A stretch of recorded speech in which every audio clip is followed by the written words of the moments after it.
Misteri jenazah berseragam Hutan Bakar Pangrango 1997. Tulisan ini ditulis oleh Arya Sena. Teman-teman bisa lihat linknya ada di deskripsi. Ini adalah tulisan kedua yang saya bacakan. Terima kasih buat Kang Arya Sena. Saat itu, tepat di pertengahan tahun 1997, liburan panjang anak-anak sekolah akhirnya tiba.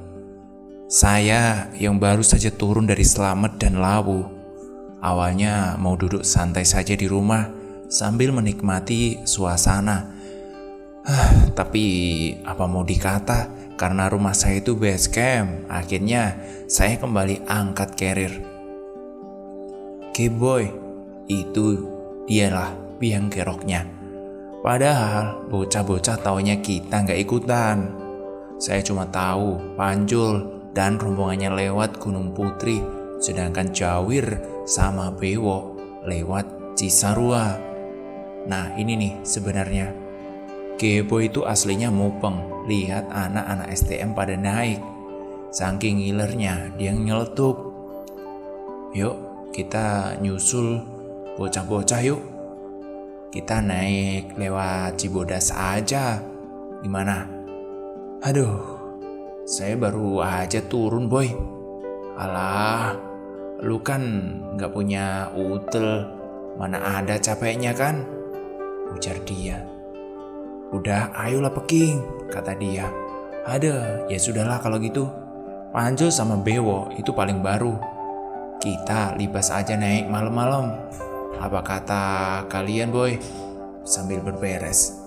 Ya kelar gak apa-apa dah, siap kita berangkat. Yaudah, ayo kita jalan.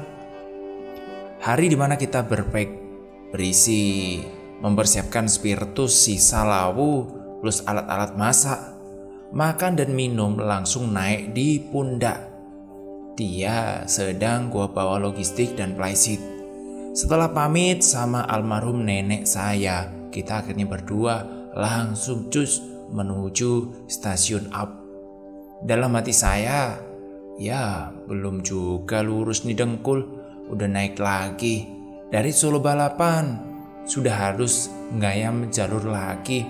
Batin saya saat itu menggerutu. Mana kereta penuh sore ini. Rambut gondrong saya bakal awut-awutan kayak garong kalau udah kayak gini. Dulu waktu SMA cuek-cuek saja sih. Gini nih pas waktu kuliah rada sinting ini. Gue malu kalau diliatin bocah-bocah. Gak lama kemudian kereta api datang.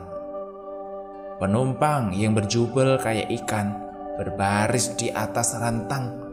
Berjalan tapak demi setapak sadu menggoda pikiran. Naik kagak nih, batin saya akhirnya.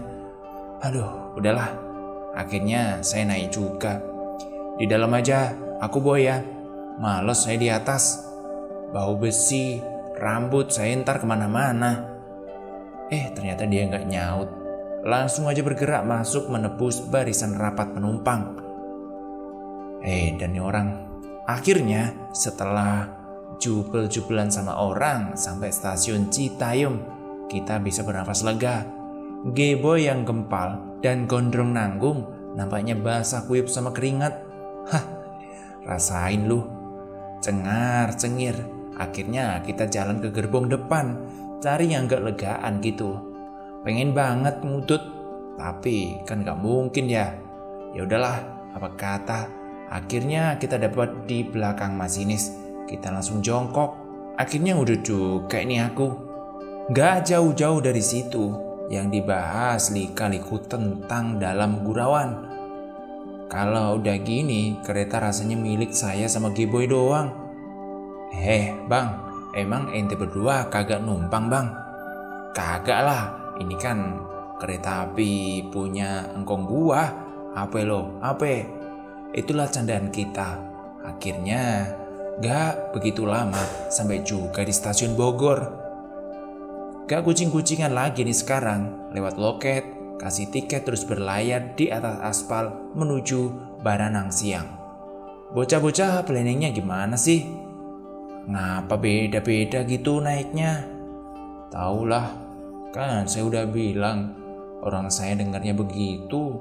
Udahlah biarin. Intinya kalau emang kamu yang mau naik, tuh bocah-bocah mah cuman kamuflase aja, ya kan? Dari cengar-cengir langsung berubah ngakak dia. Sambil nyari tukang buah, kita terus bergerak. Daypack saya masih cukup banyak space, sisa untuk melengkapi logistik yang belum ada. Akhirnya kita nemu tukang jeruk, beli sekilo lalu jalan lagi. Langit telah gelap, matahari telah pergi dari cakrawala. Ayo dong boy, buruan. Bus terakhir sudah jam 7 nih, kita ke Bandung gak? Naik Elf mahal gak ya? Oh, kamu nih. Ya mahal lah, buru-buru kita bergerak menuju terminal. Gak beberapa lama akhirnya kita sampai. Dan alhamdulillah, sampai muka terminal, bus Bandung sudah siap berangkat. Tanpa nanya lagi, kita langsung naik. Di bis kita harusnya molor. Mata saya udah melek terus. Bukan gayboy kalau nggak kayak radio rusak. Sepanjang jalan dia ngoceh aja. Sampai masih saja pegel nih diem-diem. Saya yang masih rada pegel, diem aja dengerin semua dongengannya. Untung bukan weekend batinku. Jadi nggak sampai 2 jam kita sudah masuk Cibodas. Sampai di sini sudah nggak ada angkot. Fotokopi KTP langsung saya serahin sama dia. Nih, ntar kalau sampai kamu yang ngurus, gua mau nyantai ya. Iya kata si Geboy. Terus kita jalan kaki nih. Iya gak apa-apa, mau gimana lagi. Emang ada ojek, saya bilang. Gak ada Li, gak ada sih katanya. Ya sudah, ayo kita jalan aja. Jadi ingat nih saya, kalau jalan kaki sama dia dari Cisaat sampai Situ Gunung. Koplak memang. Cisaat sampai Situ Gunung itu jauhnya pakai banget. Saya berdua lebih memilih jalan kaki membelah malam daripada menuju rumah sang janda kembang. Situ Gunung maksudnya. Dulu rambut kita nih belum pada gondrong kayak sekarang. Jadi ya agak cuek-cuek lah. Pas gondrong kita berdua agak gengsi. Ya gitulah. Kurang lebih 2 jam membelah malam dengan tanjakan-tanjakan asoy. Dan akhirnya kita sampai di muka lapangan golf. Gak usah ngaco lah. Akhirnya kita langsung cus. Terus keburu tutup loketnya nanti. 5 menit menyusuri pinggiran lapangan, kita langsung naik menuju pos pendaftaran. Dan alhamdulillah, untungnya masih buka. Urus perizinan, terus langsung beristirahat. Tepat di jam 12-an. Tapi sebelumnya kita molor dulu sebentar. Ambil jaket dan langsung aja kita rebahan di teras depan. Sempat petugas nanya sebelum kita lelap tertidur, mau naik kapan kalian?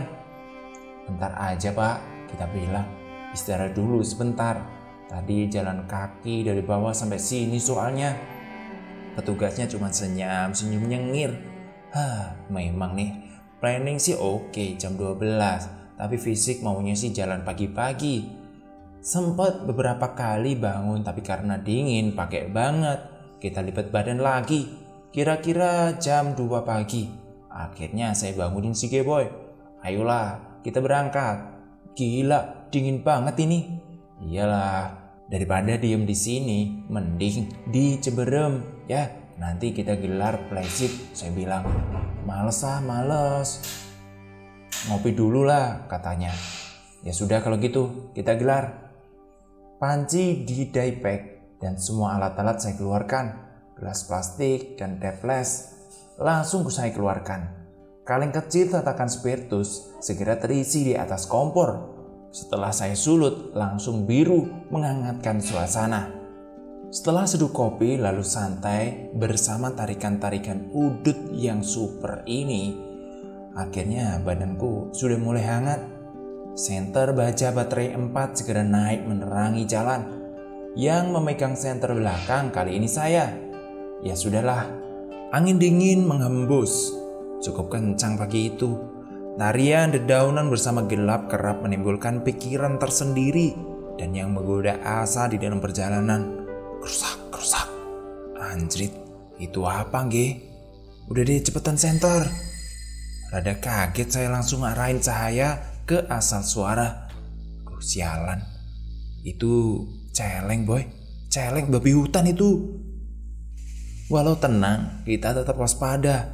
Diem aja dulu di sini ya. Entar kalau dia pindah, baru kita geser, oke? G-boy hentikan langkah, rogoh jaket, langsung ngudut super. Udah deh, bagi sebatang. Sambil nungguin babi hutan itu geser, akhirnya saya sempetin buat ngutut dulu. Telaga Warna masih jauh gak sih, Ge? Tanya si G-boy. Deket, udah dah, paling 10-an menit lagi. Emang kamu kagak inget apa lupa sih? Gelap begini, ya kelihatan cuma hitam doang. Ya akhirnya gini lah. Ya sudah, 10 menit lagi, ditahan ya. Rokok kelar, mereka bubar. Langsung boy, ntar di pertigaan Ciberem kita ngasuh lagi ya. Tak beberapa lama akhirnya kita sampai di bibir telaga.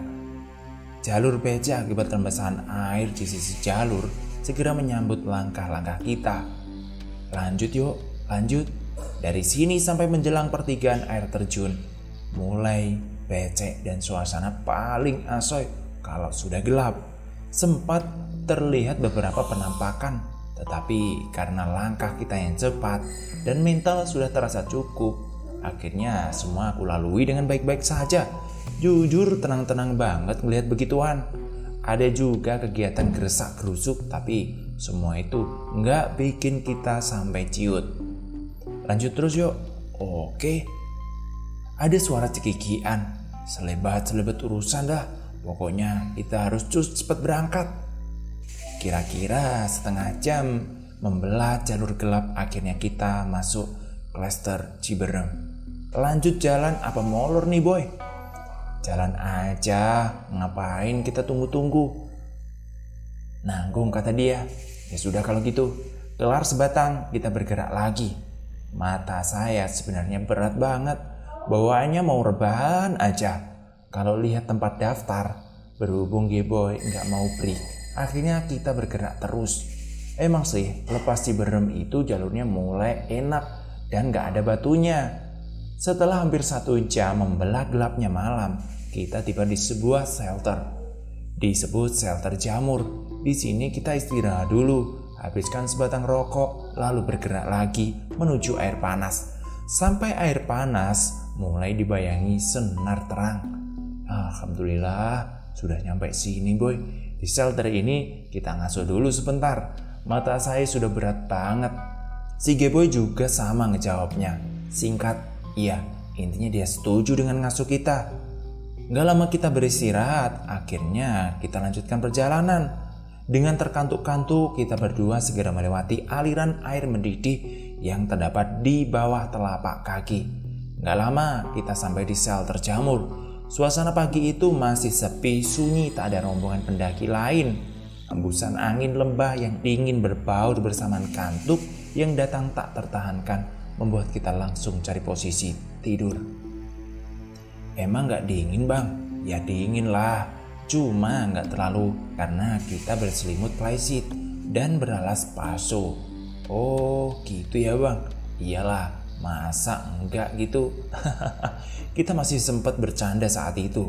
Kurang lebih jam 8 pagi, G-boy masih mendengkur keras. Dan juga semalam lepas plyseed pakai sepatu, saya langsung bikin pancoran lokal. Gak lama G-boy bangun. Cir, dingin banget Ge. Iya, dingin banget. Ayo, udah deh bangun. Udah jam 8 ini. Sekalian aja di kandang badak. Kita puas-puasin buat istirahatnya. Aduh, sampai menggigil aku. Ngopi dulu deh, ya Ge. Oke. Pakai ngemih gak nih? Aku gak usah ngemih lah. Roti aja sama telur. Terus kita segera geser, oke? Ya sudah kalau gitu. Seperangkat alat masak langsung naik dalam pandangan. Gelas-gelas kosong yang telah terisi bubuk kopi langsung mengepul oleh panasnya air mendidih. 2 potong roti manis dan sebutir telur serasa amblas dalam kunyahan. Mantap bener serasa ini, kayak di emperan surga ya boy. Cengar-cengir kita larut oleh alam saat itu yang kita pandang. Kelar ngudut, kita packing lalu bergerak pelan menembus jalur ramah hingga kandang batu. Nampak sel terpayung berdiri manja menanti kehadiran kita. Lepas kali ini, medan yang becek jalur langsung menghantam dada. Terseok-seok akhirnya kita sampai juga di kandang badak. Di dekat pohon, Boy langsung rubuh. Nampak satu buah tenda yang tak berpenghuni menyambut. Di situ, bukan G, kata si Boy. Mana saya bilang? Melihat ada pohon besar yang roboh di atas semak-semak, saya langsung anggukan kepala. Iya, di situ enak nih buat bikin bivak. Kita nggak perlu bikin tiang lagi kan? Dah hemat tali, gimana? Oke lah kalau gitu. Tanpa ragu kita letakkan daypack, keluarkan playseat, dan akhirnya Paso langsung siap bikin perlindungan sementara. Tapi dipikir-pikir, entar kalau ketemu bocah kita langsung naik lagi ke Mandalawangi. Gak usah lah Boy, cuaca cerah gini kok, gelar Paso aja. Kalau ngantuk selimutan, pakai playseat gimana? Ya sudah kalau gitu, G-Boy setuju saja sama usulan saya. Di lokasi ini kita kembali beristirahat, tepatnya di kandang badak. Saat itu masih tertutup semak yang cukup lebat. Di lokasi ini kita kembali istirahat. Kandang badak saat itu masih tertutup semak yang cukup lebat. Hanya terdapat sedikit saja areal untuk ngelapak tenda. Sambil ngopi kita terlibat perbincangan santai. Ya kira-kira ginilah. Anak-anak kira-kira sampai sini jam berapa ya G? Kalau rada pagian paling jam 11-an sudah nyampe sini kan? Panjul dan The Gang kalau Jawir sama Bewo paling nunggu di Mandalawangi. Bentar lagi dia juga bakalan datang. Iya nih, ini udah jam 10-an ya kata saya.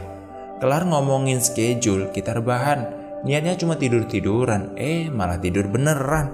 Sialnya, G-Boy juga sama. Akhirnya sekitar jam 12-an, kita baru bangun.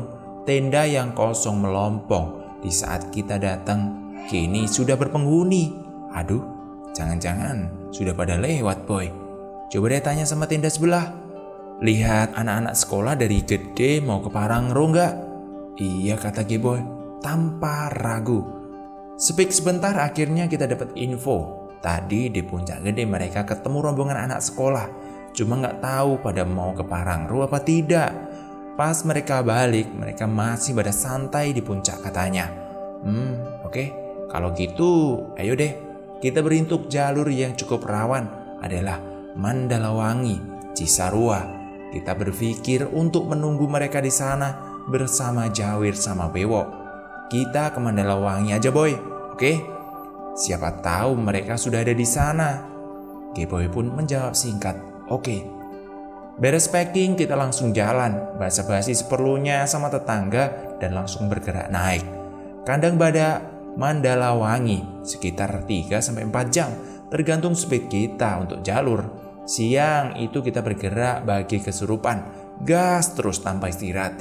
Fisik yang masih cukup prima karena usia terbilang cukup, mungkin membuat kita masuk bergerak sebat dan cepat. Sepanjang jalan mulai ada firasat gak enak menghantui di semua pikiran. Saya sama G-Boy yang seumuran biasanya langsung open saja kalau ada rasa yang begini-beginian. Buruan Boy, buruan. Feeling saya sudah gak enak ini. Walaupun setengah gebor, langkah kita genjot terus. Dan alhamdulillah, kurang lebih 2,5 jam kita akhirnya tembus puncak. Turun sedikit lalu masuk ke Mandalawangi. Sepi banget saya bilang di sini. Beberapa kali G-Boy juga memanggil anak-anak dengan kode lapangan. Tetapi tetap saja sunyi, tak ada jawaban. Jangan-jangan sudah pada langsung turun ini G. Gimana? Tahu dah, saya bilang, tapi bisa jadi gitu ya. Masa mereka sudah langsung turun sih Boy? Ya bisa jadi. Soalnya mereka kan nggak tahu kalau kita ikutan nyusul ke tempat ini. Waduh, terus gimana sih Boy? Ya udah, kita tungguin aja sambil ngopi. Saat itu baru pukul 2:30 sore dan sedikit menggantung keanehan. Ya udahlah, kita slow aja. Mending kita masak-masak dulu ya boy. Kalau sampai jam 4 mereka nggak ada, kita turun aja ke hutan bakar. Atau pertigaan jalur, kita nge-base camp di sana. Ya udah kalau gitu. Akhirnya kita sepakat untuk turun kalau seandainya kelewat jam 4. Tanpa banyak bicara, kita langsung sibuk dalam acara masak. Hampir 1 jam menunggu, kabut tebal bersama hembusan angin dingin tak juga membawa kabar baik tentang kehadiran anak-anak. Gimana nih? Mereka belum pada datang. Ya udahlah, penuhin air kita terus kita jalan. Males juga saya kemalaman di hutan bakar. Kamu tahu sendiri kan awalnya gimana. Saat itu saya sama Geboy bener-bener gak tahu jika Bewok sama Anjir sudah turun dan menuju kandang badak. Flashback kisah mereka dulu ya. Pengalaman mereka terungkap pas kita ketemu di rumah. Bewok Majawir ternyata kemarin langsung naik. Tanpa ragu mereka langsung merayapi jalur sepi Cisarau hingga hutan bakar. Perjalanan panjang ini mereka tembus sekitar 7-8 jam. Sore itu saat sampai di hutan bakar, keduanya langsung buka bivak. Udara dingin dan sesuatu yang aneh menghantui sunyi dalam dinginnya udara saat itu. Mereka tak bergerak meninggalkan bivak itu. Anjir geh, serem banget hawanya. Tumben loh, tumben bener ini. Kok saya jadi ngerasa takut sih? Bewok sama Anjir walaupun masih STM terkenal dengan keberanian mereka. Dua-duanya bisa dibilang cukup berani. Tapi ya begitulah, terukur di dalam setiap pendakian. Pokoknya dia itu pendaki banget lah. Hanya saja malam itu mereka benar-benar enggak berkutik. Hawa dingin, aneh dan menggigitkan membuat mereka tiarap di dalam bivak sambil berusaha mengentaskan dingin semampunya. Malam terasa sangat panjang, imbuh si Bewok. Pagi rasanya tak mau muncul dalam hangatnya. Intinya malam itu mereka nggak bisa tidur sama sekali. Bolak-balik, kiri kanan bersama dingin dan rasa takut yang kuat mencengkram. Benar-benar sulit sekali untuk mereka entaskan. Anjrit ge, gua sama Jawir sampai kencing-kencing loh di dalam botol. Gila. Di luar tuh serem banget hawanya. Kayak ada sosok laki-laki berpenampilan gagah mengawasi gerak-gerik kita. Pokoknya tuh malam beda banget hawanya. Akhirnya setelah tersiksa semalaman, pagi pun datang. Tanpa ragu keduanya keluar tenda. Bewok yang hobinya mengutin barang pagi itu mulai gatal dengan aksinya. Sementara Jawir diam di muka tenda sambil memasak logistik. Awalnya semua berjalan normal. Kocak malahan sambil nyengir-nyengir menyisir area, Bewok mulai beraksi. Pertama dia nemu pet place tentara yang kondisinya masih sangat bagus. Sambil teriak-teriak kegirangan, dia pungut tuh barang dan melanjutkan aksinya. Semakin jauh melangkah semakin asik yang ditemukannya. Wah, ada sepokat langu ini. Setelah teriak, dia beritahukan ini kepada Jawir. Wir, ada pasko nih. Ada ponso sama sepatu tentara nih. Masih bagus loh. Gimana? Dan siapa nih yang buang? Ungkap Bewok kepada saya. Asli nih bener. Senang banget lihat tuh benda. Sementara Jawir yang paham hobinya, langsung saja senyum sinis. Ya udah, gulung, bawa mari, kata si Jawir. Merasa dapat temuan, Bewok langsung bergegas menghampiri kedua benda itu. Tanpa ragu dia langsung tarik ponconya. Seketika wajahnya pucat. Wir, teriak Bewok kepada rekannya dengan gemetar. Kenapa sih Wok? Kenapa? Wir, sini Wir, katanya sambil jatuh duduk. Jawir yang rada penasaran akhirnya bangkit menghampiri Bewok. Ada apa sih? Kok pucat gitu mukamu? Apaan ini? Tanpa ragu dia langsung menarik sisa ponco itu. Astagfirullahaladzim, kata Jawir sambil melompat. Sesosok jenazah dengan berpakaian dinas TNI lengkap nampak berbujur kaku. Sepertinya mayat ini sudah cukup lama karena kondisinya mulai rusak. Anjrit, mayat, wo, mayat ini. Rada berantakan. Dua-duanya segera balik ke bivak. Ntar aja lah masaknya. Yuk, aduh, cepetan packing. Setelah panik keduanya, mereka langsung berbenah. Pengalaman pertama bertemu jenazah di alam bebas membuat mereka sangat terkejut dan panik seketika. Barang-barang yang tadi udah diambil sama Bewo segera dilempar kembali ke dekat jenazah. Ayo Wir, ayo, buruan. Asli ini Wir, beneran ini. Langsung aja yuk kita ngebut ke Mandalawangi. Ayo Wir, buruan. Asli ini Wir, saya takut. Saat kabutnya tebel-tebelnya, di Mandalawangi kita lagi ngos-ngosan. Kita lihat penampakan kakek-kakek. Wir, langsung aja ke bawah, kata Bewo. Ngasuh bentaran lah, kata Jawir. Udah, ntar aja, kata Bewo. Gak mau ribet-ribet di sini. Dan akhirnya kita berdua langsung ke kandang badak. Asli ngebut banget saya, anjir. Kira-kira jam 8 kita sudah masuk kandang badak. Ambil air terus cabut dan akhirnya ke arah gede. Di sini saya sempat melihat satu tenda tapi kosong melompong. Di gede kita ketemu anak-anak, terus saya ceritain ini semua sama mereka. Di sini kita nyantai santai sebenarnya, kurang lebih 2 jam di sini. Terus akhirnya kita turun ke Cibodas sekitar jam 12 siang. Sampai base camp, saya langsung laporan penemuan ini kepada petugas. Petugas tidak terkejut tetapi malah sangat berterima kasih kepada kita. Memang sejak 11 hari yang lalu, sang perwira menghilang bersama anak buahnya. Jika anak buahnya sudah ketemu jasadnya di Puncak Pangrango, tapi beliau tidak diketemukan sampai akhirnya kita lihat di wilayah itu. Nggak nyangka jika jenazah sang perwira ternyata terdapat di sekitar wilayah hutan bakar. Habis laporan kita langsung turun. Anjrit, kalau inget merinding terus ini. Bayangin aja, badanku udah merinding.